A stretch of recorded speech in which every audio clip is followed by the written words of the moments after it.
If you have an iron deficiency, there's a few things you may want to look at before increasing your consumption of iron through food or supplementation. When you get an iron panel done, these are the most common markers. As you may expect, iron, the top number, is measuring the absolute amount of iron in your bloodstream.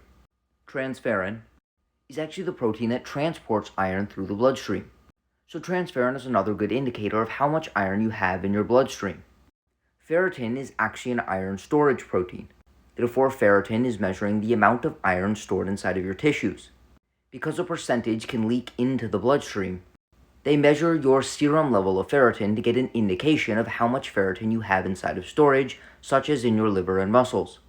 TIBC stands for total iron binding capacity, and is measuring the amount of iron that could potentially bind to your transferrin molecules, which means in iron deficiency, when you have low iron, your TIBC levels will be high, and if you have excess iron, your TIBC levels will be low.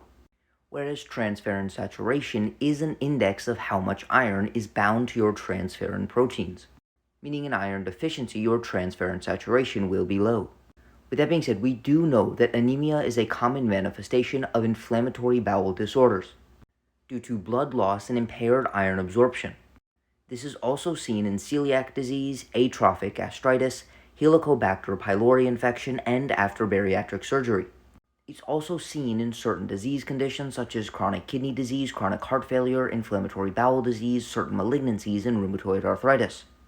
However, we have very strong data indicating that iron can actually worsen the manifestation of inflammatory bowel disease by increasing the inflammatory status of the gastrointestinal tract. Therefore, if you have iron deficiency due to inflammatory bowel disease, taking additional iron may actually worsen the condition. The second and likely more common cause is inflammation. With that being said, inflammation does something quite interesting. Many of the iron markers are considered acute phase reactants, meaning their number will significantly change in the face of inflammation.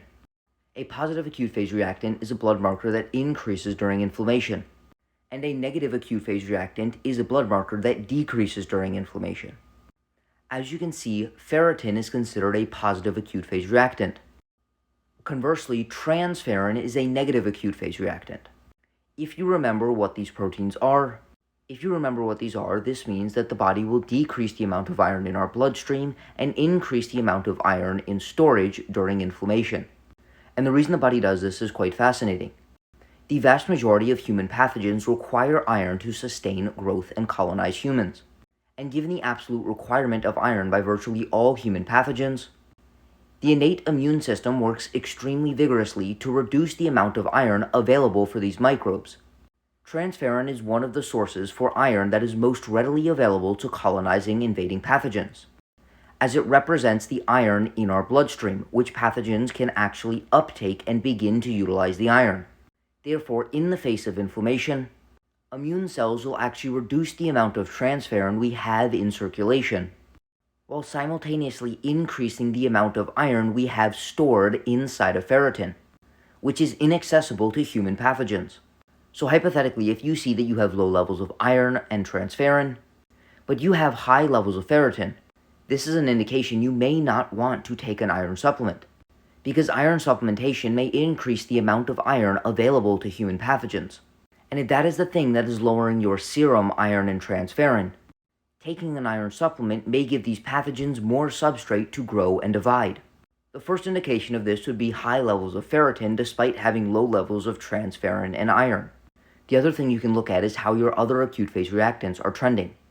If you see reductions in albumin, prealbumin, retinol binding protein, and antithrombin, as well as increases in procalcitonin, C-reactive protein, fibrinogen, hepcidin, and serum amyloid A, this would be an indication there is some sort of inflammatory cascade occurring inside of your body that is decreasing your serum transferrin while increasing your markers of ferritin.